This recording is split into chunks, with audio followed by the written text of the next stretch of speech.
Salut à tous. Aujourd'hui, on va s'attaquer à un vrai casse-tête. Un de ceux qui se cachent juste sous notre nez, derrière chaque livraison, chaque produit qu'on trouve en magasin. Ça a l'air de rien, juste une question d'optimisation, mais comme on va le voir, les conséquences sont énormes, que ce soit pour le portefeuille ou pour la planète. C'est une petite leçon de logique, d'espace et, au final, d'efficacité.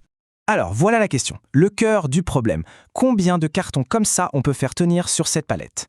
Franchement, à première vue, on dirait un jeu. Un peu comme Tetris, non? On a des blocs, ici les cartons, et une zone à remplir. Le but, c'est de tout faire rentrer. Ça a l'air simple, mais attention, il y a une petite subtilité, un petit détail qui va absolument tout changer.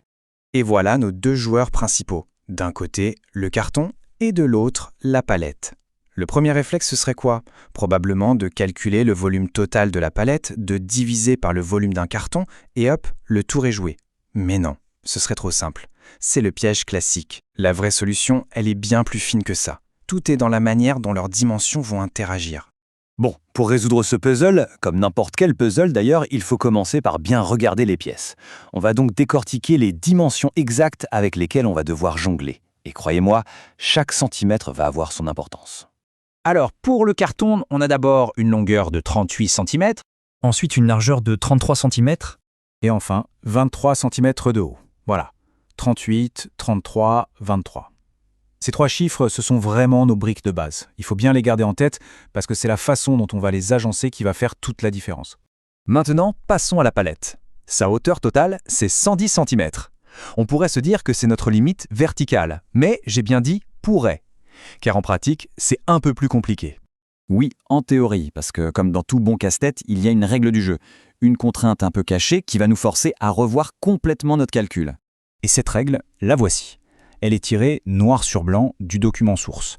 En gros, ça nous dit que la hauteur totale de 110 cm, eh bien, ce n'est pas la hauteur qu'on peut réellement utiliser pour empiler nos cartons. Et ça, c'est vraiment le détail qui change tout. En fait, c'est assez logique. Il faut enlever la hauteur de la base même de la palette. Elle prend de la place.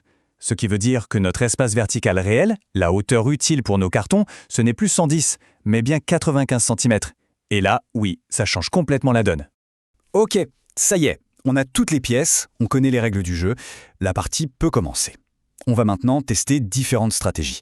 Comment poser les cartons pour en être le plus possible. C'est ici que la pure logique entre en scène. Allez, regardons une première possibilité. Le document source l'appelle le scénario 1. L'idée ici, c'est de poser les cartons bien à plat sur leur plus grande base. Et à partir de là, on calcule combien on peut en mettre. Alors, comment on calcule ça? C'est assez méthodique. On prend chaque axe un par un, longueur, largeur et hauteur. Pour chacun, on divise la dimension de la palette par celle du carton pour voir combien de fois ça rentre. Et à la fin, on multiplie ces trois résultats entre eux pour obtenir le nombre total de cartons pour cette configuration. Et c'est là que ça devient vraiment intéressant, parce qu'il suffit de faire une chose toute simple, tourner le carton pour que le résultat change du tout au tout. Regardez, si on compare le premier scénario avec un autre où on met le carton sur sa plus petite base, on passe de 24 cartons à 36. C'est énorme. Bon, après avoir exploré les différentes façons de faire, il est temps de répondre à la question « Quelle est la meilleure solution ?» La plus efficace? Allons voir le résultat final. Quand on met tous les résultats des scénarios côte à côte comme sur ce graphique, c'est flagrant. Le verdict est sans appel. On voit que 3 des configurations donnent exactement le même résultat. Elles plafonnent. Mais il y en a une, la quatrième, qui se démarque. Et pas qu'un peu. Le nombre à retenir, le chiffre gagnant, c'est donc 36. C'est le maximum absolu de cartons qu'on peut faire tenir sur cette palette. Et tout ça, juste en choisissant la bonne orientation. C'est fou, non?